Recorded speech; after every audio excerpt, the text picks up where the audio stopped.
So we're talking about consumer duty versus checkboxes and why ticking the boxes for compliance is actually the fastest way to fail modern regulations like the UK Consumer Duty, which demand proven outcomes, not just processes. So one of the things that I think we should touch on is why we're still talking about consumer duty.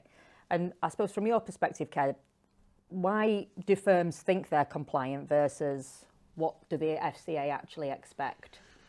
Yeah, I mean, this is a discussion that's been going on really since, the duty first came out, and in October 22, the challenge was laid down to be ready for July 23.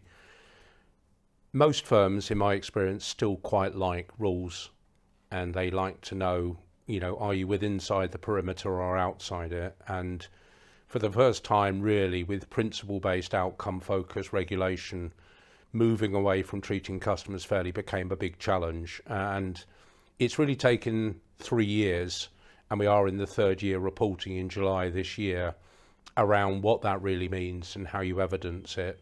And that's got to start at the top.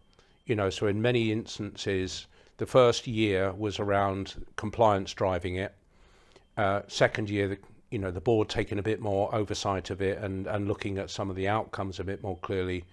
This year, they provided a very clear steer. And we were just talking a minute ago, I received as a director of a trade body an email from the FCA highlighting the 4 things that they've seen improvements on, but there's always a but. And these are the areas that we want to see meaningful improvement. And one of those is challenging the board when they look at this information to say, how are we going to probe the business again around things like continuous improvement? What does this mean on the front line? How does this fit in with things like your operational resilience, particularly when you're talking about consumer harm, adoption of AI? So there's lots of dimensions. In March, the Information Commissioner and the FCA issued a joint statement around vulnerability and managing it. And the key message from that was data protection shouldn't stand in the way of you engaging with some of your customer cohorts effectively.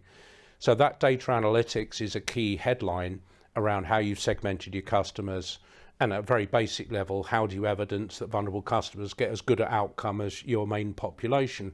And if you're not identifying that and you don't know that piece, very difficult to actually answer that question clearly. So I think it's maturing. Mm-hmm.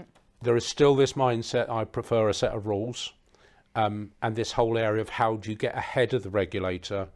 And, without being over generalistic, my view is most firms are still playing catch up.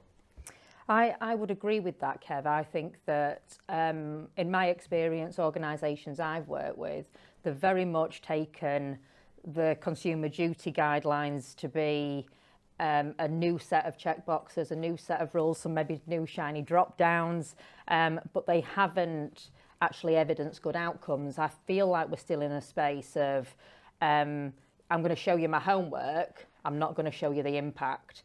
So just really interested into touching on the point you said about from the top down, because I very much get a sense of there's a fear across the industry that if I move away from checkboxes and go with judgment rather than tick boxes, that I'm going to get caught out. How do you think we start to tackle and overcome that?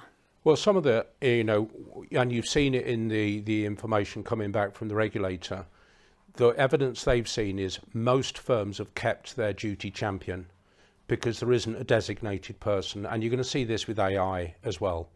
AI governance is now becoming much more of a strategic issue, particularly with the Mills review that's going on. Operational resilience, building on DORA for big firms, is now going down the supply chain. And one of the biggest areas of improvement was managing your whole supply chain. And if you're in something that's got brokers in it or distributors, or particularly at the moment with Motor Finance Commission, a car dealer that was the one who engaged with the client, you've got to look up and down the food chain. So there's a lot of room for improvement within that. So I'm seeing in particular your risk appetite, and this is if you are going to deal with high risk consumer segments, how are you mitigating those risks? So more evidence is typically it, and in reality, how do you then empower the people that are actually dealing with the client? How does AI fit into that to help with those safeguards and those guardrails? And how do you deal with this at scale? So you and I have worked on projects where we've moved from 4 reviews per agent per month to where you're looking at it holistically across the whole book, and also with clients that have got that data but they're not using it. And I think that is probably one of the most heinous crimes, is you've got the best tools in the market but you're not using them. So when you're looking at fraud, financial crime, money laundering versus know your customer and customer due diligence, why is it you're doing all this on the fraud side of it, but you're not doing it over here in treating your customer fairly, you know, your customer type checks? So much more holistic is the view that I'm seeing. Yeah, really interesting as well that moving to risk-based approach and risk-based segments of customers when you are approaching consumer duty outcomes. How do we get firms to embrace that journey? Because at the moment, there seems to be some anxiety about lifting the rug on all of those problems. So if I all of a sudden get all of this data and it tells me all of this information and I'm not seen immediately to be working on it, then that looks bad. How do we get them to be brave enough to take that leap forward? Sometimes, and again, there's probably a glasses half full, glasses half empty approach here, but the one that we've used before, when you're talking to the chief executive officer or the senior parties that are accountable, and the FCA like accountability, they like a single person responsible for any given part of the business, is the very basic question, how do you sleep at night? So when you talk about assurance, I want to be assured as a board member and the person responsible for this that the business is conducting itself with its duty of care. So if I'm getting anything from the business, whether it be first, second or third line of defence or other parts of the business, how do you assure me that I can sleep at night because we've got the information there that says I'm not causing consumer detriment, or there are certain pools of clients that are getting worse outcomes than others, notably those with characteristics of vulnerability, which has been a major focal point for many firms. And as we've heard from some of the research that you've commissioned, 66% of firms say that this is a top priority. So you need to be able to evidence that. So picking your topics when you're looking at your normal board reports into your duty board report in July, you're going to have some key headings. The duty is going to be one of them. Operational resilience around, do you cause any intolerable harm? And then other areas around AI adoption. They're all beginning to converge. You can't look at them in isolation because they don't work in isolation. And then distribution chain, how reliant are you on a sales channel or a supply chain? How much do you outsource? And the latest communication still says 4 out of 10 could do better if you've got outsourcing arrangements, particularly offshore, because culture is very important. So if you've gone off to a particular territory, can you expect the people there to understand our agenda in the UK in a cost of living crisis, where things like financial vulnerability and non-financial vulnerability mean something completely different in the UK to they potentially doing in India, South Africa, Dubai, whichever territory you may have outsourced to? And I think that is a very interesting point that we come on to, brings us back to the checkboxes really, because we've got an opportunity with offshore contact centres, offshore resources, with tools like Agent Assist and Auto QA in real time to guide an agent through a call. But that in essence brings us back to the checkboxes. They are making sure they've done certain things on a call and then they assume a good outcome has resulted because of that interaction. Those two things, I feel like as an industry we need to answer that. We need to marry those things up, that we've got these great tools, we're using them across 100% of our interactions, but that leads us to a good outcome. And I am in a space at the moment of, I'm not sure what that gap is. So my view, and again, some of the stuff that you've commissioned in terms of research may actually preempt that. So when you look at things, old-fashioned metrics that are still valid, you know, your average wait time, you know, first time resolution, call lengths, etc. Often the agents, by the time they pick the call up, are on the back foot. So nothing that they've caused but because somebody's been waiting an undue period of time, or their call's been routed poorly in the first instance with very complex IVRs, often, the agent is in a very difficult situation. They're trying to pick it up and recover and to get the sort of empathy level back up so the consumer on the other end of the line feels like actually you are treating me well and you've picked up the right context. So the whole customer journey, starting again with the governance, is really important. That said, my goal is to do this. And if I have got different customer segments where I need to work a bit harder, which might be, again, going back to the vulnerability piece, we've previously identified this person vulnerable. I've picked it up from the caller line identification, and this person, we're meant to answer the phone within 30 seconds. We're meant to direct them to somebody with the right skill sets. They are already on the priority service register.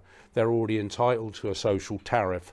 How do you give that tooling to the agent and then expect them to use it and give them the skills to have a slightly tailored dialogue where that you would expect them to build that in without saying, you didn't tick box 4 and you missed out box 8.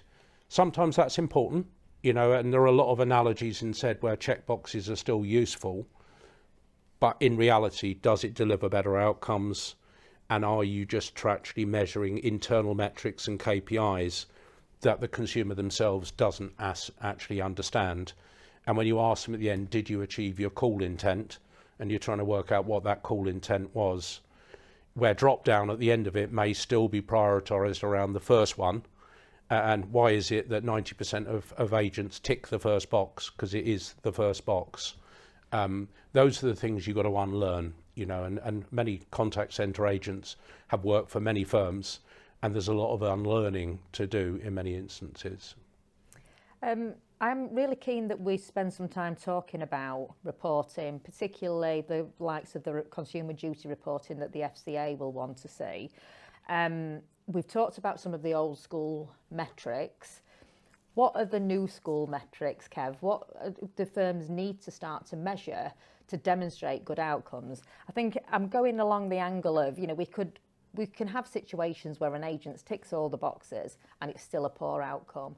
You've just mentioned there can be boxes unticked and it's a great customer outcome. So how do we measure and what do we report back to FCA? Yeah, I think if you start the top line, which is if you're looking at through, and we're talking about consumers here or small businesses that are own or run, because they broadly behave as consumers, is have you put a consumer lens on in the first place? So what does good look like for them? Do you actually find out really early on what their objectives are and what helps them make an informed decision? If you're not doing that, you're doomed from the outset. So let's take call intent. If you haven't captured call intent, because it's not obvious when they call in on a general line, your ability to build telephony and contact center tooling that enables you to go down intelligent paths has been there for some considerable time. Why don't we use it?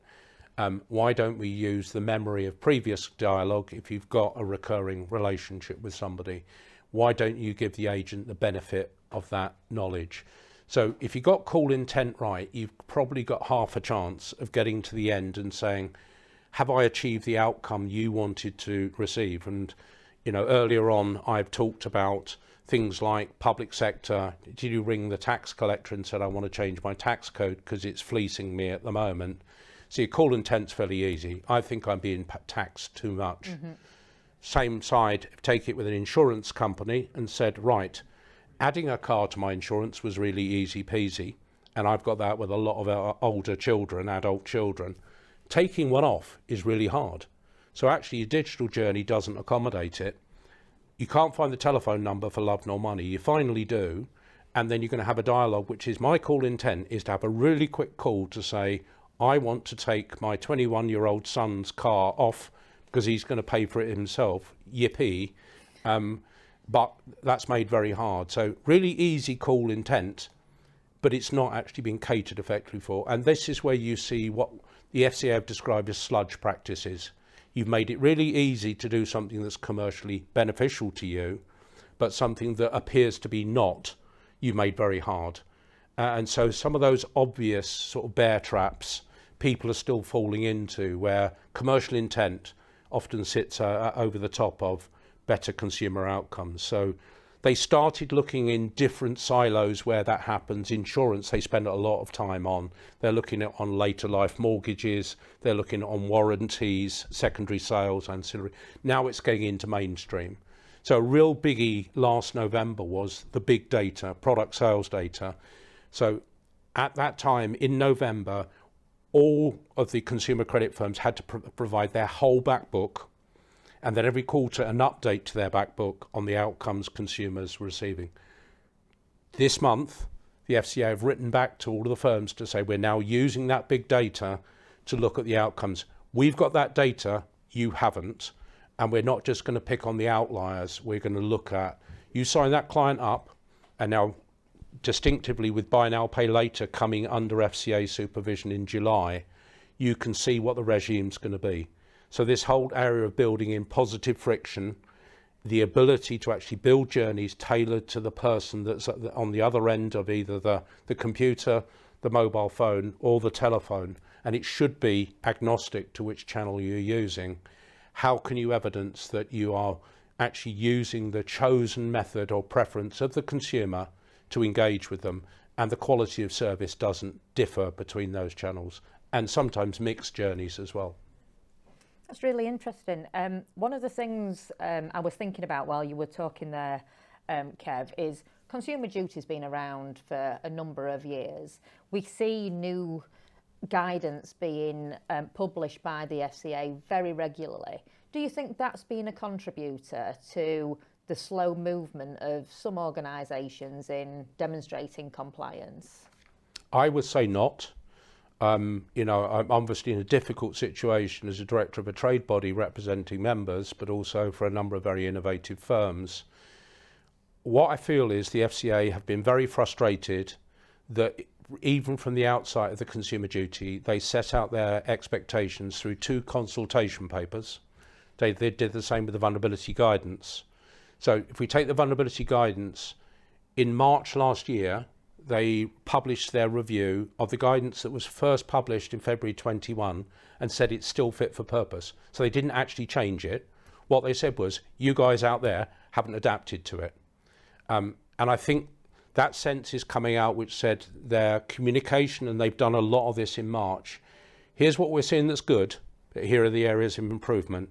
But woe betide you if you do not listen to what we're saying, because we're making this more and more granular. And because we don't think people have got it, that I am going to labour the point of what do we think a sludge practice looks like? What do we think is going on with some firms where they're still reliant on their compliance team rather than them looking at how they operationalise compliance?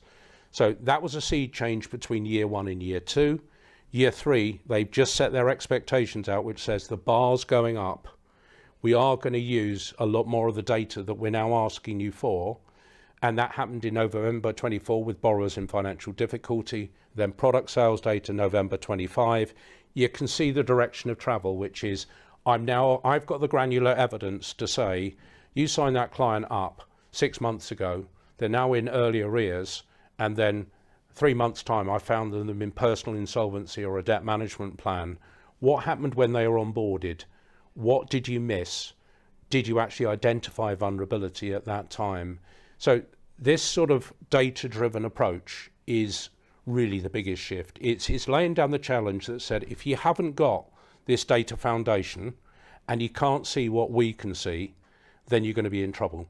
So the board need to be responding to that. You can't have bloke in a pub type approach anymore, or I did this 20 years ago. So that analogy of I've got 20 years experience, or is it 1 year's experience at 20 years old, is beginning to get teased out, where you're looking in a world that's moving at a rapid pace. And just an example on this, right, Tracey, when the Mills review came out, there was a survey with it where you had to look at use of AI within your own business, but it was looking at it of where you're going to be in 2030. I struggled, and I regard myself as pretty up to date with sort of where we are with AI. I found it really hard to predict for my own business or the businesses I work with where you're going to be beyond AI, agentic AI, and some of the other, probably at the moment, early adopter stages. And if the board is not thinking about that, aligned to the cyber resilience, defending yourself against AI attack, that holistic view across the board, then again, I think, you know, the FCA said you should be thinking about this. It should be on your board, and we may ask you for the minutes, but we're probably going to ask you for your board report to find out where you're at. And sometimes that can be a bit of a postcode lottery. That's really interesting, and I want us just to, as a final point, touch on that governance piece, because, I mean, to say where you're going to be in terms of the use of AI in 2030, I mean, these technologies are moving rapidly. It would be very difficult, I agree with you, to say where you're going to be in 2030. But there is hesitance across the industry because of governance, because of data protection, because of, you know, cyber security. So how do firms tackle some of those issues to ensure that AI governance is where it needs to be and consumer confidence is supported by that kind of governance? Okay, I mean, so it was interesting at the weekend. I posted around a YouGov survey, which is, why are consumers adopting AI at the level they are, but why do they distrust the enterprises that they engage with? And there is almost like a dichotomy there. Consumers are using it. At the same time, just a couple of weeks ago, the Financial Ombudsman Service said we're now seeing about a third of cases being presented with use of chatbots and use of ChatGPT to present complaints, which reference the Magna Carta or pieces of legislation that nobody's ever read. Yet, when you listen to the call recording, you would say that person had a numeracy or literacy level of 11. So there's a big disconnect. Mm-hmm.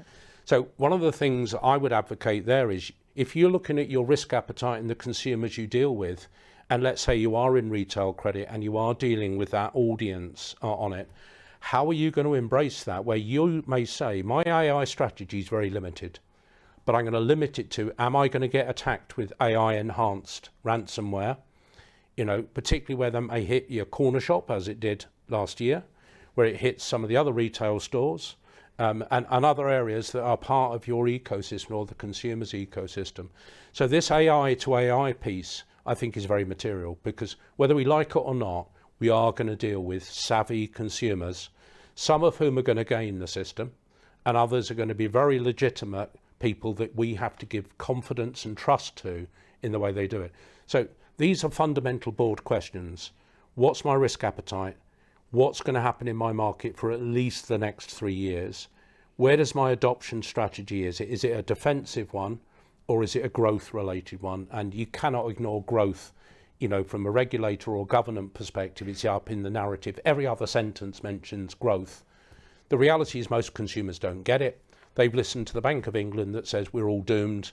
This is what's going to happen. Inflation's going to be 10%, you know. And I bought some petrol today and I'm thinking what the price is going to be. It was $1.58 a litre of petrol today, which was slightly lower than I expected. But that's the way that people see this going. So I think we've got to look at it through that consumer lens. And if that is your target audience, knowing your market and getting ahead of the regulator have got to be and that's not easy to do, because most firms, and I'm not going to overgeneralise, most firms I see are still on the back foot. Completely agree. I think we'll conclude there. Thank you, Kev, for joining me on that podcast. Pleasure. See you on the next one.